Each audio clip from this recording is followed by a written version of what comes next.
Okay, so we're going to start talking about Chapter 16, the vestibular and visual systems. And the reason these two are grouped together is because they are very closely related. The vestibular system does a lot about keeping the head level and orienting the eyes. And the visual system gives a lot of that information that feeds into that. And there's a reflex that goes with the two of them that's called the vestibular ocular reflex, which we'll talk about a little bit.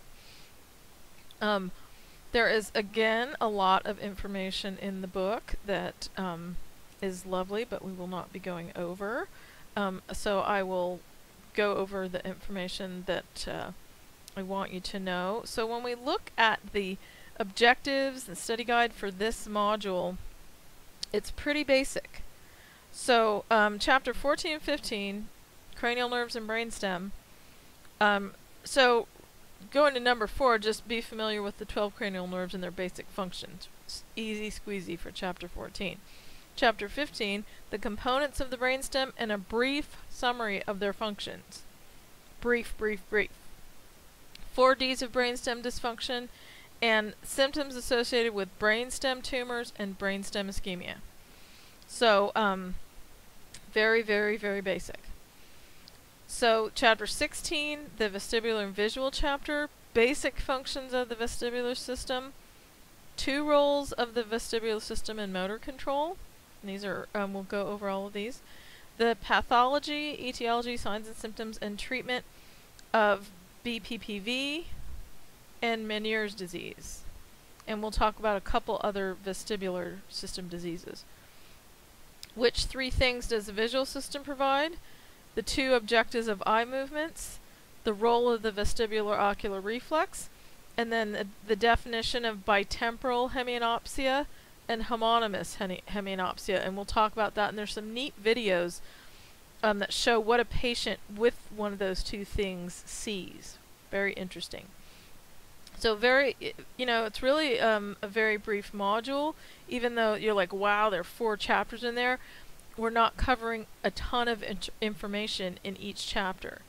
So it makes it more digestible. Okay? So we're going to go a little bit over the anatomy of the vestibular system and its function. And then we're going to, same thing with the visual system and its function. So the information that the vestibular system provides to the brain is essential for postural control and the control of eye movements. So the vestibular apparatus contains sensory receptors that respond to the position of the head relative to gravity and to head movements.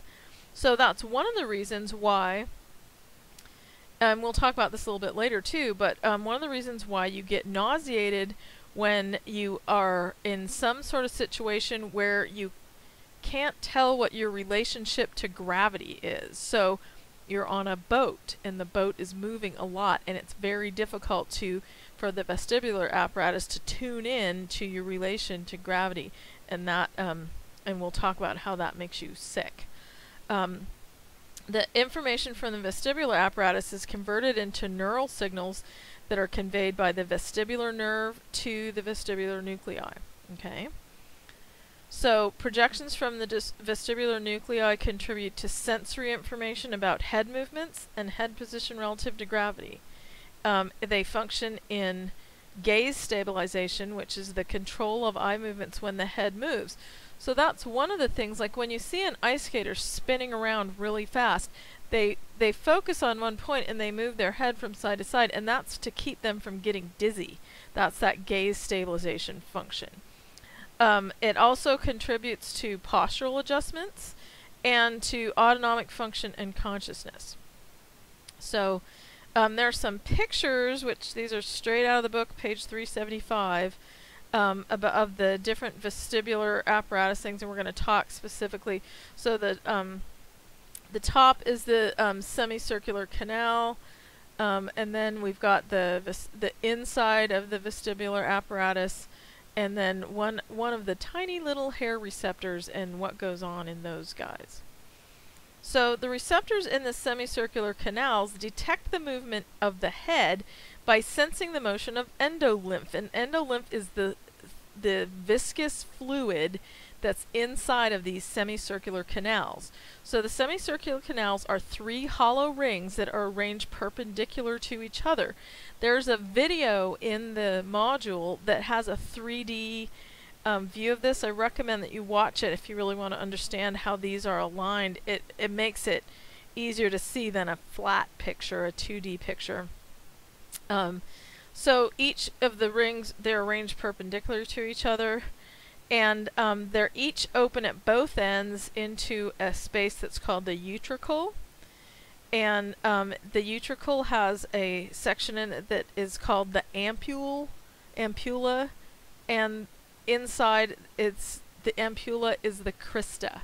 So these are all a bunch of terminology, and we're going to talk about what each ones are. The crista is a body of supporting cells and sensory hair cells. So we'll look at the pictures of these as well too. But the hair cells are embedded in a gelatinous mass called the cupula. So when the endolymph moves, it brushes against those hair cells, which moves the cupula, and it transmits that movement via the vestibular nerve. Okay, so it's really a very physical system, which you know, in the nervous system, everything's so kind of nebulous. This this is one of the most physical systems there is in the nervous system, which is kind of cool. So there are all these little hair cells throughout the semicircular canals that are sending this information. So each canal in the pair produces reciprocal signals. So when they talk about the pair, they mean like on one side of the head versus the other side of the head. So increased signals from one canal occur simultaneously with decreased signals from the one on the other side. So the reciprocal signals are essential for normal vestibular function. So for example, if somebody has a tumor on one side, it's going to affect their balance and their gaze stabilization and all those other functions that we talked about. So if the signals from the pair of semicircular canals are not reciprocal, then difficulties result from control of posture, abnormal eye movements, and nausea is a big dysfunction of vestibular disorders. A lot of times when somebody comes in, I work with 2 vestibular specialists, and when somebody comes in for a vestibular evaluation, they have a barf bag and a bucket on hand, because a lot of times when they disturb the vestibular system, people barf their guts out. So it's unpleasant, but a lot of times after really interesting thing, the vestibular specialists that I work with say they absolutely love it, because a lot of times somebody comes in who's had dizziness and vertigo and nausea for years, and they can treat them one session and see significant improvement. And they might need only 1 or 2 sessions to be absolutely without their vertigo and nausea. So it's a very effective treatment. It's very simple. And there are exercises that we can send people home with that they can do on their own to help keep those symptoms from coming back. So it's really kind of sad when somebody comes in and they say, oh, I've had these symptoms for 15 years, and then the therapist you know, basically cures them in 2 sessions or 1 session, and you know, they wish they'd come in 15 years ago and had it done. But anyway, they got it done now, and it's a really rewarding area of therapy to work in, because you see such great results. So we're going to talk back to the anatomy, talking about the otolithic organs. So otolithic organs are membranous sacs within the vestibular apparatus. There are 2 of them. They're called the utricle and the saccule. They're not sensitive to rotation like the semicircular canals are, but they respond to head position relative to gravity and to linear acceleration and deceleration. So that's why when you're in the car and you're accelerating or decelerating, you can feel that it's your otolithic organs, your utricle and your saccule, that are responding to that motion. So inside the utricle and saccule, there are macula, which are hair cells enclosed by a gelatinous mass. Think of a big blob of jello, topped by calcium carbonate crystals, And those calcium carbonate crystals are called otoconia. They're more dense than the surrounding fluid and gelatinous support. So they're sort of embedded in that gelatinous support.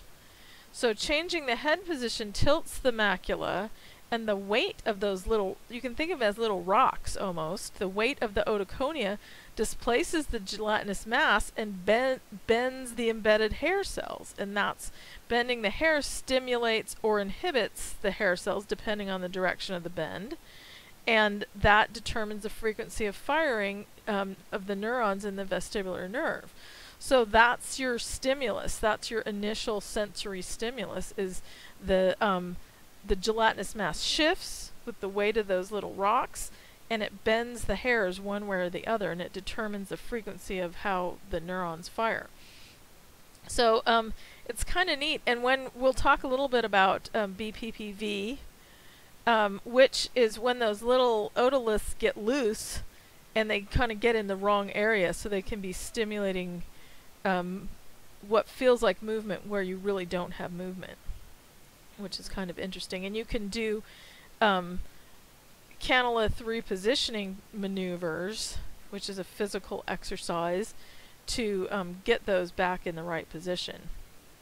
So I have a couple charts in the PowerPoint and in the module that talk about the stimuli and the receptors and the processing and the output of the vestibular system. I don't necessarily want you to memorize these, but this is just so you can sort of get an overall grasp of the big picture of how the vestibular system is working and how it functions. So there are 3 different stimuli that are listed here. Angular acceleration of the head, so you're moving from side to side, you know. Linear acceleration of the head, and head position relative to gravity. So the angular acceleration of the head, that's either turning your head from side to side, like looking from side to side, or looking up and down. Okay, and that stimulates the semicircular canals, which in turn go to the vestibular nuclei and vestibulocerebellum. That's where it's processed, and then the information is sent out either to the vestibular cerebral cortex, the ocular motor nuclei in the cerebral cortex, or to the spinal cord. And the output is you get perception of head orientation, you get eye movements, and you get postural control. So all 3, and then the linear acceleration of the head and the head position relative to gravity stimulate this saccule and utricle, and then you get that same processing and output. So all of that information goes in to produce that output, and but it's just processed through different regions. So again, I don't expect you to memorize this chart or anything, but I just kind of wanted, I'm a big picture person, and I kind of like to know, like, what's the stimulus, what receptors does it go through, how's it processed, what's the output. So for just about anything in the nervous system, you could organize it that way, which is kind of nice. And you know, I like charts, so it's always nice to have a chart. So the vestibular system, and that's pretty much all we're going to talk about with the anatomy. But the vestibular system has 2 roles in motor control. So one of the things it is gaze stabilization, so keeping your eyes are able to focus on something, and that is mediated or operated by the vestibular ocular reflex. And we'll talk a little bit more about that. The other role in motor control is postural adjustments. So that's received by that reciprocal connections between the vestibular nuclei and the spinal cord, the reticular formation, the superior colliculus, you don't have to know all these, the nucleus of cranial nerve 11, and the cerebellum. And cranial nerve 11 is the vestibulocochlear nerve. So what you need to know is that the vestibular system has 2 roles in motor control: gaze stabilization and postural adjustments. So that's its big contribution. So vestibular system is a huge big deal in balance. So a lot of times in PT, when we're working on balance, we have to work the vestibular system as well. So we have some exercises. So doing balance exercises, you know, standing on one foot or standing in tandem while you're moving your head from side to side or up and down, that is challenging the vestibular system. So I always tell people in the clinic, you know, there are a lot of systems in your body that contribute to balance. Your visual system's a huge one, vestibular, and your proprioception, all the messages going back and forth from the brain to the body. And so if you eliminate one of those because you have a problem, either with your vision or your vestibular system, or proprioception because you had an injury, your balance will be affected. And so it's like you have a three-legged stool and you're kicking one of the legs out of the stool, and you only have two legs to stand on at that point. So it's a big component in postural adjustments and gaze stabilization, which again affect balance. So a lot of times when we're working on challenging people, we're challenging their vestibular system and balance. So rapidly rotating the head, like you get on the gravitron at the amusement park or something, it activates those semicircular canal connections, and it elicits the following. You get that leaning, or altered postural control. So, you know, people come off the rides and they're kind of staggering off. It's because of the effects on the vestibular nuclei. It changes your head orientation, and it does it really fast, and so that kind of discombobulates you a little bit. There's some autonomic changes, so that's why people can barf after they get off the roller coaster. And changes in consciousness, they feel lightheaded, maybe a little dizzy. And the conscious awareness of their head orientation and their head movement. So depending on how sensitive your vestibular system is, going on amusement park rides, well, that's part of the reason why it's fun, you know, for a lot of people. Not the nausea and vomiting part, but just the, whoo, I'm lightheaded, I feel a little bit shaky when I get off. It's that adrenaline rush, you know. But a lot of the effects on the vestibular nuclei happen when you're on an amusement park ride, which is kind of interesting. Or, you know, if you go to space camp or something and do this simulated zero gravity thing, they those are the things that affect those autonomic changes and can cause nausea and vomiting. So really the vestibular system, so when we go back to the module objectives, we're going to, let's see, let me go back to the objectives.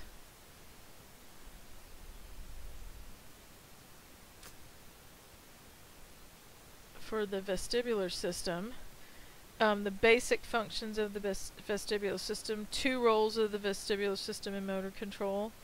We'll talk about vestibular disorders, and that's it. That's all you have to know about the vestibular system for the exam. For real life, you might need to know more, but for the exam, that's all you'll need to know. Okay, so then we're going to segue into the visual system, and the visual system, its 3 functions, or the 3 things it provides sight. Hey, that makes sense, right? For the recognition and location of objects. Like, oh, look, there's my cat, and there he is, sitting on the back porch. It provides eye movement control, and it provides information used in postural and limb movement control. So again, vision's a big part of balance, the visual system. So the visual pathway begins with cells in the retina that convert light into neural signals. And those are the rod and cone cells. Probably remember those from some time in your education. The signals from the visual receptors, or from the light receptors actually, in the retina are processed within the retina, and they're conveyed to the retinal output cells. The retinal output is conveyed by the axons that travel in the optic nerve, the optic chiasm, which is where they cross over, and the optic tract. And those all synapse in the thalamus for awareness, right? That information's coming in, it's stuff that we're aware of. So the optic nerve is the bundle of axons that pass from the retina to the optic chiasm. The nerves merge at the optic chiasm. Some of them cross the midline, and some of them stay on the same side. This is where the visual system is different from pretty much every other sensory system in the body. Only half of the neurons from one eye cross the midline, and half of the neurons from the other eye cross the midline. The other half of them stay on the same side. So pretty interesting, and some of the disorders that we'll talk about have that effect. So the optic tract conveys visual information from the chiasm to the thalamus, and then from the thalamus to the occipital lobe. So there's neat pictures of this in the book. So you can see the right visual field is represented by blue, the left visual field is represented by red, and you can see that the right visual field is perceived, or it's received, in the retina of the left side of the left eye and the left side of the right eye. The left visual field, in red, is received by the retina on the right side of the right eye and the right side of the left eye. Very interesting, right? So they go back and they cross over. So the left visual field, which ends up on the right side of the brain, it's getting information from both eyes. The right visual field is also getting information from both eyes. So when you have lesions, you get different effects, and we'll talk about some of those different effects, which are quite interesting. And it depends on where the lesion is in relationship to the chiasma, which is where the nerves cross over. So you can see, if you kind of follow the tracks of some of those blue and red lines, some of them cross over and some of them do not. So it's really interesting. It's the only system in our body that's like this.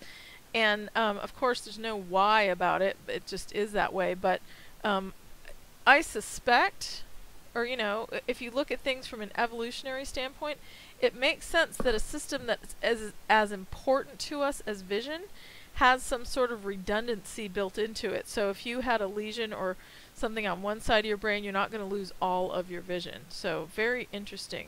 That's the only system in the body that does that. So the information that reaches the primary visual cortex from the thalamus stimulates neurons that discriminate the size, shape, and texture of objects. So right away we get that primary visual cortex, and we will talk more about this in the next chapter when we talk about the sensory cortexes, the information that they receive in the sensory association cortexes. First we get that information, shape, size, and texture, and then it goes to an association cortex where it's analyzed for colors and motion. So there are a couple different things that are associated with the visual association cortex. The action stream, it's a stream of visual information that flows dorsally in the brain, and it's used to direct movement. The perception stream is a stream of visual information that flows ventrally and is used to recognize visual objects. So our visual system is quite complex, which is just fascinating. So there are parts of our visual system that analyze color and motion, and there's some that discriminate the shape and size and texture of objects. So there's a lot of processing that goes on with sensory information in the brain. And we will definitely talk more about that in chapter 17, which is, cerebral cortex. It's where everything hits. So there's another little chart about the processing of visual information. And you don't need to know the details on this chart, but this is just kind of giving you a big picture. Same thing, receptor, processing, output, just like we had in the vestibular system. So the receptor is the retina for all those. It goes through these different paths, and the output is how we move. Visual guidance for how we're moving. If you lost your vision, it's harder to get around, it's harder to move. Visual identification of objects. What is that thing? Orientation, so visually guided eye movements and pupillary reflexes. So the information from those receptors in the retinas, they're giving us a lot of output. So that's pretty neat. I have worked with a couple of blind people doing aquatic therapy with them. Because they're not getting the visual input, it affects, of course, their balance and gait and everything. And so working with them in the pool, they get a lot of sensory input from the water, and that helps them improve their gait and their balance. So aquatic therapy is really great for people with visual impairments. And because they're not getting sensory input from their eyes, they have to get it from someplace else. And so when you get in the water, you're getting tons of sensory input from the water through all your cutaneous sensory receptors, and that helps process some of that balance information that they're not getting from their visual system. So we'll talk a little bit about the eye movement system. So normal eye movements, they require a lot of information. Head movement information from the vestibular apparatus, visual objects from your vision apparatus, eye movement in position, that's proprioceptive information, and then the selection of a visual target, which is the brainstem and cortical areas. So when I talked about the reticular activating system and how it selects what you're going to pay attention to, like, oh, I never noticed that car, so many ones of that car in town until I bought one. That's the part of the brainstem that's selecting your visual target. What are you going to pay attention to? What are you going to ignore? And then cortical areas that are making that decision for you. So there's a lot that goes into the eye movement system. So precise control of eye position is vital for vision. So the best visual acuity is available in only a small portion of the retina, because binocular perception of an object as a single object requires that corresponding points on both retinas receive the image. So in order to get that 3D, binocular perception, there's just a certain part of the retina that's going to be effective in getting your best visual acuity.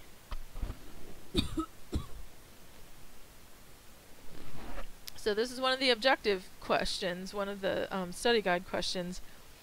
The two objectives of eye movements are keeping the position of the eyes stable during head movements to ensure that the environment does not appear to bounce, and directing the gaze at visual targets. So if our eye movements, if the muscles aren't coordinated and we can't keep the eyes stable, the environment appears to bounce. You get that jaggedy effect that some cinematographers try to approximate with a camera.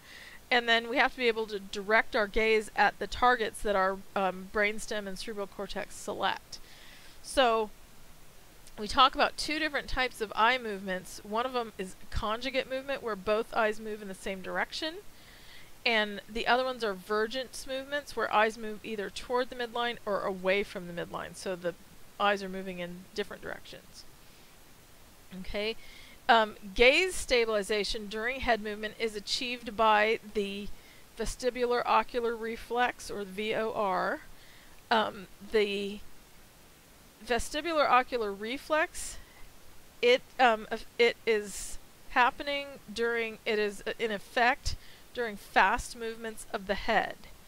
There is another reflex that's called the optokinetic reflex, and it uses visual information to stabilize images during slow movements of the head. So the VOR stabilizes image, or it gives you good eye position during fast head movements, and the optokinetic reflex is during slow head movements. Okay, so there are a couple different things about direction of gaze, and they talk about the fast eye movements and that sort of thing. We'll talk a little bit about them. These aren't going to be on the test, I promise, but it's just an interesting thing to talk about when we're talking about eye movements. The saccades are the fast eye movements to switch gaze from one object to another, and obviously we have to do that all the time. Smooth pursuits are eye movements that follow a moving object, so obviously that's functional in real life. And vergence movements are movements of the eyes toward or away from the midline to adjust for different distances between the eyes and the visual target. So if our visual target is way far away, our eyes are going to converge in towards the midline. If it's really close, they're going to go a little bit farther out away from the midline.